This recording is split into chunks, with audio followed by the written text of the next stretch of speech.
Welcome to the Tech Egg. Don't get scrambled. Enjoy the video. You start by gathering essentials: TV model, current firmware, and the YouTube app version so you know what to update. First, restart both TV and router, unplug for 30 seconds, then power back on. This clears temporary faults. Once done, verify your Wi-Fi, check signal bars, and run a quick speed test aiming for at least 5 Mbps. If you're on a dual band router, make sure the TV is on the correct 2, 4, or 5 GHz network for stability. Next, you move into deeper diagnostics. Update the TV firmware and the YouTube app, use over-the-air updates or a USB method if OTA fails, because outdated software often breaks Playback.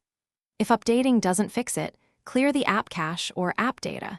If that fails, uninstall and reinstall YouTube to reset settings. Also test alternate inputs. Try HDMI streaming from a phone or open another streaming app to isolate whether the issue is network, app, or hardware related.